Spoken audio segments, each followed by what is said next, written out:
Vous avez subi un AVC. Beautiful friend, this is the end, my only friend. Je crois que vous avez une flèche dans la cuisse.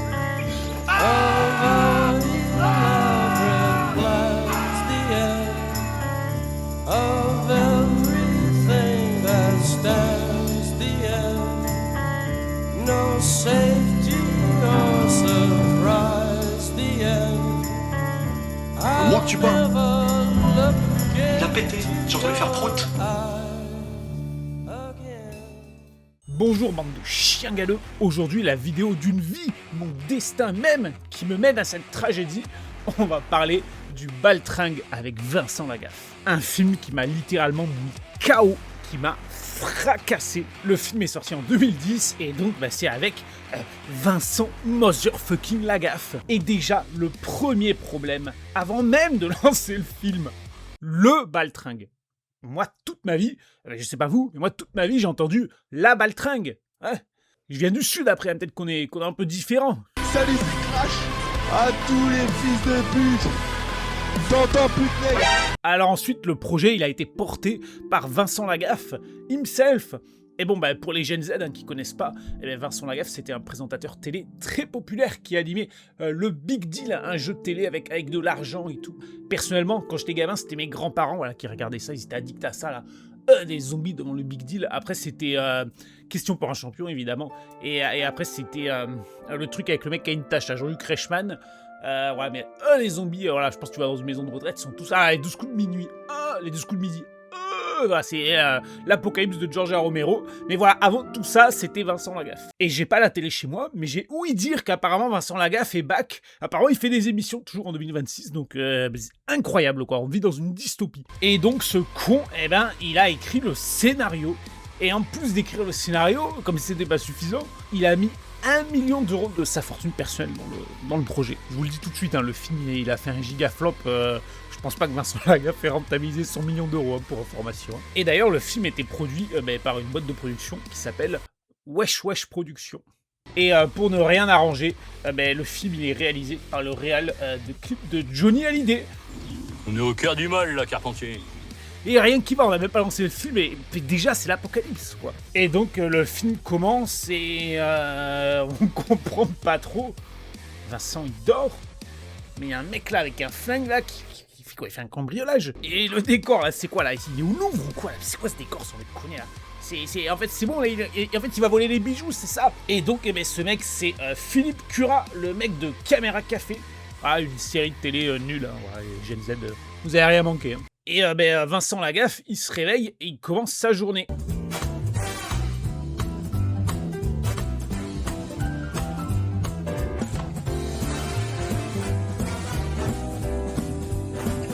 Oui, voilà, il danse et tout. On dirait un peu le générique d'intro de Austin Powers, mais en moins bien, évidemment.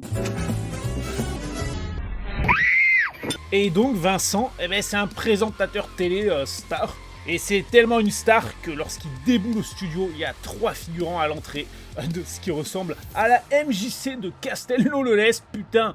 Et oui, je vous ai pas dit, on est sur un projet catastrophe, sur un accident industriel. Du coup, évidemment, il y a 0 thune. Enfin, il y a le million de Vincent Lagaffe. Mais pour faire un film de cinéma, ça vaut pas grand-chose, quoi. Et donc, évidemment, c'est un projet catastrophe avec un réal complètement désinvesti. Le mec est juste là pour encaisser son chèque, il s'en bat les couilles. Et ça se ressent, ça se ressent tout de suite. Et donc, Vincent Lagaffe, de son côté, donc il a reçu un prix du meilleur présentateur télé, donc Serious Shit. Mais 5 minutes après, on apprend que... Guy Lémar, le paradoxe, producteur de génie et présentateur nul, 6 points de moins, qu'il laisse la place à un jeune, la quotidienne de la nouvelle émission La Star, rediffusée le matin, pousse à Guy dans le décor. Quelle bande de nazes. Donc en fait, c'est le meilleur présentateur télé, mais les audiences sont en baisse. Et il se fait clasher, mais donc c'est le présentateur télé hyper populaire ou pas du tout, en fait, il faut savoir. Mais en tout cas, que Vincent Lagaffe fasse de l'audience ou pas, le plus important, c'est surtout que c'est un agresseur sexuel au travail. Bonjour. Et les filles? Bonjour. Elle est là? Oui. Quand est-ce qu'on dîne ensemble tous les deux? Entrez. Dis donc, t'es drôlement mignon, toi, tu vas où comme ça? Bah c'est juste... Moi, mon canard. Victoire, tu sais bien, c'est cette histoire de prime time, ça me prend la tête. Alors j'ai préféré rentrer bosser. Tu fais quoi, la Victoire? Si j'ai bien compris, depuis qu'il vient d'arriver au bureau, il a envie de niquer tout le monde. Par contre, quand c'est sa boss qui a envie de niquer, là, il a plus envie de niquer. Il y a un problème d'écriture, là, il y a un problème de cohérence scénaristique. Ah non, redis-moi ça. Ma grosse affaire. Essaye de le dire en italien. Mi grosso affaire. Ah, mais gros, sans affaire, oh, j'adore. La chaîne te l'a dit, il faut quelque chose qui touche la jeunesse. Rajeunir. Rajeunir, viens là. oui. Alors on va rajeunir.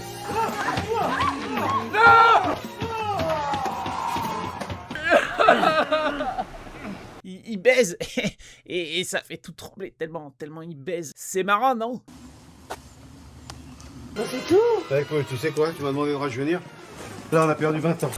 Vous avez subi un AVC.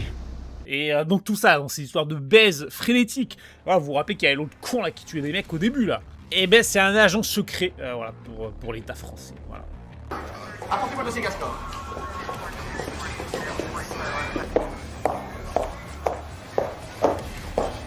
Et putain, mais c'est ça les bureaux de la DGSI. C'est ça les bureaux de la DGSI, sans déconner.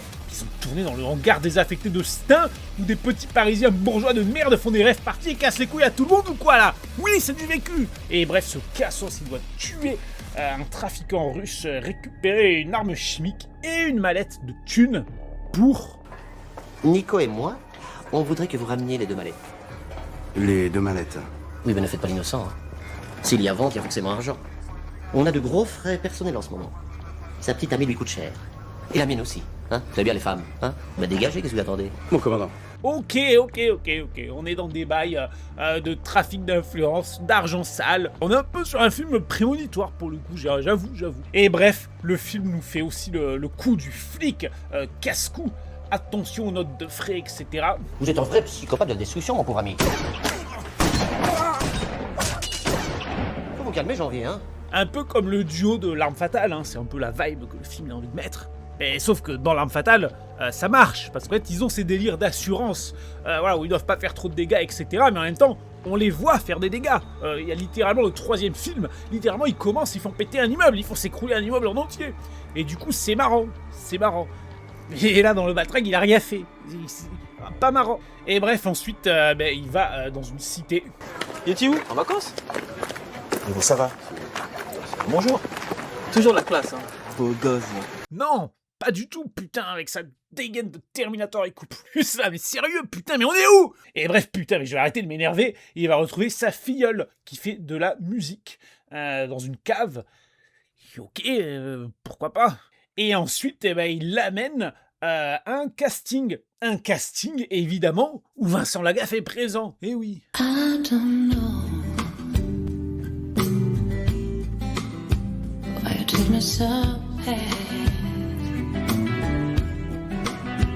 Yes, ça me plaît, c'est bon ça bouille, ça me bouge. Ouah, elle est bonne. Comment ça, elle est bonne? C'est son petit cul qui t'intéresse?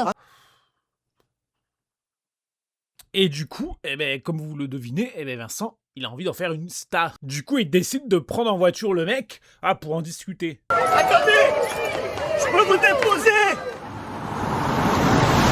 Je vous ai dit que je vous emmenais, je vous emmène. Confusion of the highest order. Putain, il a envie de faire décoller la carrière de la meuf. Mais, du coup, j'ai beau tourner le truc dans tous les sens. Il y a zéro raison logique, je comprends pas pourquoi il en discute avec le mec. Pourquoi il en discute pas avec la meuf? C'est pas lui qui va faire une carrière, c'est elle. J'ai pas l'impression que c'est délirant ce que je dis. Là, en fait, vu comme ça, c'est vraiment en mode attends la gadji là, laisse les bonhommes parler de ton avenir. On est plus au 18e siècle en fait. En plus là, on va discuter dans la voiture là. On va faire vroom vroom. Pas un truc de gonzesse ça. Et bref, du coup, en voiture, le film il essaie de nous la faire duo à l'arme fatale hein, avec Vincent Lagaffe, le fifou, et l'autre badass mais qui a peur en voiture. Parce que voilà, il a peur en voiture. Il tue des gens et tout, mais il a peur en voiture, c'est marrant. Je comprends pas le gag, hein, donc je pourrais pas vous expliquer. Oh là là, oh là. S'il vous plaît, je vous demande juste une chose, restez concentrés sur la route. Ah ben, plus concentré que moi, il n'y a que le lait, hein. Le lait concentré. Et puis donc, putain, on avance quand même. Putain, c'est éprouvant à regarder, hein, vous vous rendez pas compte. Hein. Et là, c'est le moment que je vous dis de putain de bande de dégénérés, vous mettez un like, vous commentez la vidéo pour le référencement, et vous partagez la vidéo, s'il vous plaît. Parce que le truc, c'est que j'en ai marre de raccourcir mon espérance de vie pour bider sur Internet. Pour bider, ok? Donc vous partagez, putain. Petite coupure, hein, oui, c'est bien moi, je me suis coupé les cheveux depuis, hein, je sais, j'ai une gueule de kamikaze. Voilà, en fait, il s'est joué une bataille millénaire, comme d'hab, hein. C'est la vieille rengaine avec le bot YouTube qui m'empêchait de publier la vidéo. En fait, la vidéo était en mode impossible de la voir. C'est pour ça que là, la vidéo est coupée en deux. Voilà, la vidéo est coupée en deux parce que quand la vidéo est coupée en deux, je ne sais pas pourquoi, le bot ne détecte pas le baltringue. Voilà, parce qu'il faut savoir que c'est Canal qui a les droits du baltringue. Et Canal a décidé que si tu utilisais des extraits du baltringue, tu te faisais niquer. Tu sais pas que tu perds la monétisation. C'est que personne ne peut voir ta vidéo, donc c'est insupportable. Alors par contre, je vois d'autres vidéastes et tout, j'utilise des extraits où il n'y a pas de problème. Voilà, moi, si j'utilise un extrait, il y a un problème. et surtout, voilà, apparemment, si je coupe ma vidéo en deux, il n'y a pas de problème. Bon, du coup, là, je vous mets la partie 1. Je sais pas si je vais mettre la partie 2 dans la foulée ou pas, parce qu'en vrai, on est dimanche soir. Moi, ça fait 3 heures que je suis en train de me batailler avec le robot YouTube. Ça rend fou. Donc voilà, si la partie 2 n'arrive pas aujourd'hui, elle arrive demain, abonnez-vous.